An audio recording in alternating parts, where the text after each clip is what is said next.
Did you like acting?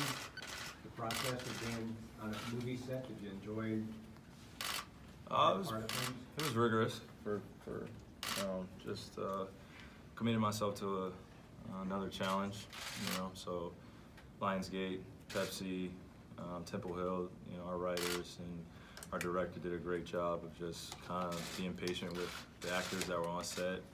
I'm excited for everyone to see it, June 29th. Now I got to start doing drops for everyone to go see it. So I'm just excited to kind of integrate that just artistic expression, so it's fun. KYRIE, what's the audience that you're hoping that will come out and be drawn to this movie? I feel like it hits different audiences. It's just really family-oriented, a lot of life lessons in it, an incredible cast, just real subtle comedy as well as some great timely comedic moments. So I'm looking forward to the reception of that it garners, and I'm excited that I got to be part of this amazing project. KYRIE, did you find out you were going to Boston during the filming of the movie? Yeah, I did. I was actually filming a dance scene, and I left out of the club that we were shooting at, and I had to decompress for a quick second. Then, kind of there was just like energy shift. When I went back and did the dancing scene. And being traded to Boston made you feel like dancing? It was just a dancing scene, so KYRIE, how are you feeling? How's your knee? How's everything? I'm feeling good, man. Just it was gonna be a process coming back. Just making sure I'm healthy enough for September. So just trying not to push it too hard. Just taking my time with the rehab and just feeling good. What was that process like for you to, obviously the playoffs, that's what players live for, that's what you want, and to not be able to be as an active participant in that, what was that whole process like for you? I mean, it sucked, man. It's just, you work extremely hard to be able to play really well on that big of a stage, and the identity of our team was really forming at that time after All-Star break, and to kind of have something like that unexpected, was hurtful, because just a lot of what I wanted to accomplish with our guys and individually as one of the leaders of the team kind of had to take a rest, and I had to really be an outsider looking in from that standpoint. But I was still around. It just obviously wasn't going to feel the same, but I was just so proud of our guys and what they did. They passed a lot of expectations, and I couldn't be more proud of them. What do you say they passed a lot of expectations? Is there anything you learned about this group that maybe you didn't know before, and kind of watching from a distance? For me, I'm just glad that everyone got to see how special they were on a bigger stage. I have been talking about how great they were. Some of their numbers particularly probably didn't look as appealing, to the outside looker, but they were always locked in. And then when they were afforded the opportunity to take the reins of the team, you saw them take full advantage of it. You saw guys that literally are going to be stars in this league for years to come. Obviously Terry is a star in this league, and now that turns into an unbelievable dynamic. JT and JB, and you watch Marcus come back, and the first game he's back from coming out missing a few months with his thumb and diving on the floor already. Like, that's the type of attitude and effort that you would love to be a part of. And of course our anchor Al, and then now getting my man Gordon back. So I'm excited, man. How excited are you about next year, knowing how far the team went without you, your man Gordon? That's what makes it even more exciting, and the challenge is now we have championship pedigree.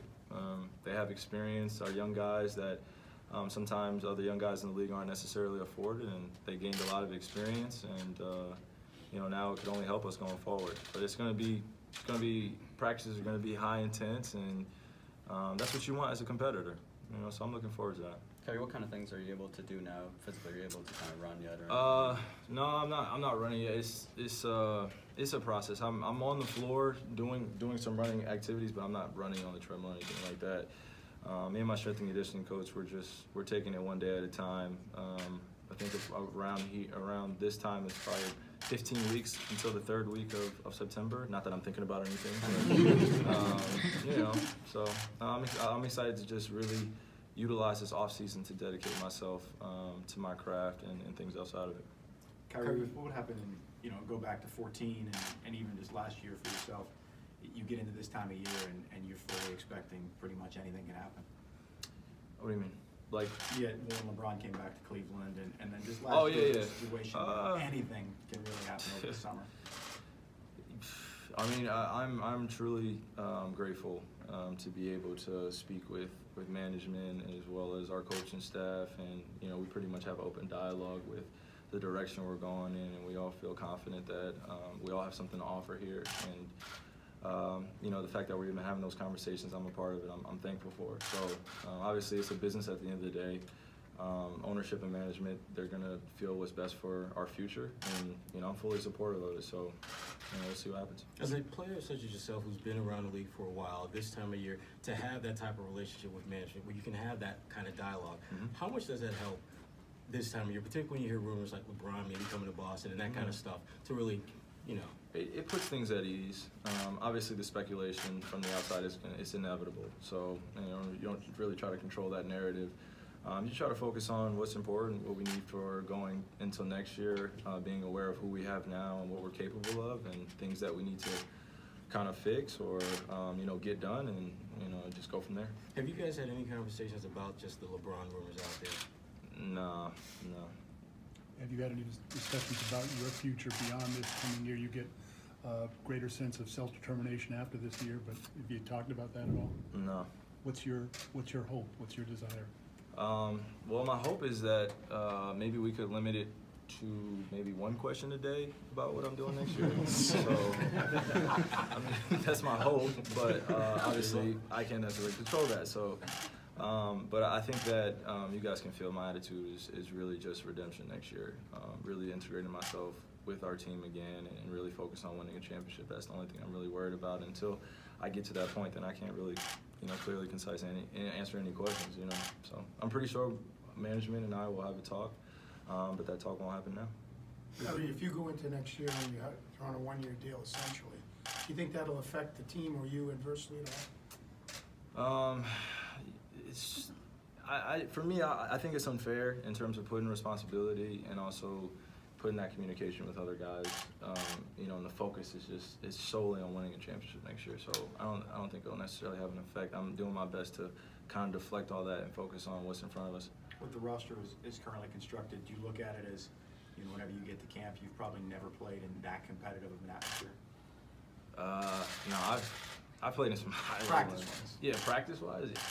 I played in some high level environments, you know, so I think that the greatest thing is that it doesn't necessarily happen in the NBA as often. You know, usually you're in like USA or an All-Star game or something like that where, you know, you have a lot of other good and great players. But now that we're in an environment and we can challenge one another, and the game kind of seems easy for us because now, you know, no one's going to be going at, you know, JB as hard as Gordon is, or, you know, no one's going to be testing, you know, Gordon when he's coming back and integrating himself back in like JT is. At the end of the day, we're all competitors. We all have come from, you know, being the best player or one of them at a certain time and place, and we want to showcase that. Them playing well was only beneficial for our team, only beneficial. I love that they have that belief in themselves because they saw it firsthand what it's like to be on that big stage. You know, it's only good for the experience. What's your reaction to the finals? I mean, you played with a bunch of those guys. You played against those other guys. Just what was your take on what you saw? You know, it was just the Warriors are just, man, they're that great. You know, you see in a game 3 in Cleveland, and you see the difference on why, you know, KD is so special. You know, you see it 43, and then you see 12, 11, 10, 10, 10, 10, and the year before, and playing them in 2016, they couldn't necessarily get away with a game like that. And you know, they've afforded that of integrating all that team environment, and now adding a very, very special player. You know, just a big fan of what he does out on the floor. One thing, you are eligible for an extension this summer. I'm just wondering, does your injury change at all how you look at that, even though you have to put some money on the table? No, contractually or financially, it just wouldn't make any sense. KYRIE, some fans were kind of wondering about Game 7, you not being there. And Danny said you had some kind of nasal surgery. I did. What I kind of went into that? I had a deviated septum from an elbow I took in 2014. So it was about time I got that fixed. And you know, I was hoping to be back for Game 7, but I was at home with my daughter and my dad. Kyrie, what's important to you going forward this year and beyond next year, personally and professionally? I would say just the consistency, authenticity, and honesty from everything that we're doing as a team and an organization, and doing something bigger than myself. That's what we all compete for. I really just can't wait to see how we all, you know, kind of feel going into the summertime when we get together. Obviously, I'll definitely put together a few camps for us as the summer continues. But I mean, they deserve the vacation time, man. I gotta still get to work in terms of what I gotta do to prepare. So yeah, just leave those guys alone for a little bit, then we'll start getting back into it. And you obviously feel like that's what you have here in Boston, authenticity and all that. For sure, for sure. And young guys that literally have that drive, they have that desire to be great, and I couldn't be more proud that they experienced. I mean, they went to Game 7 of the freaking Eastern Conference Finals. All right, last question. Kyrie, if there was an opportunity to have you reunited with LeBron James, is that something you'd be open to or against? I mean, like I said, in this business, I've kind of experienced it all, and I've seen a lot. So, you know, we'll see what management decides. Great. What was it like to see the movie? Like, see yourself, and I'm sure you've seen it by now. Just the final product. I mean, you guys know I overanalyze everything, and I can sit here and talk about it. So it's just like, it was great to see it, but I'm really critical of myself. Thanks, guys.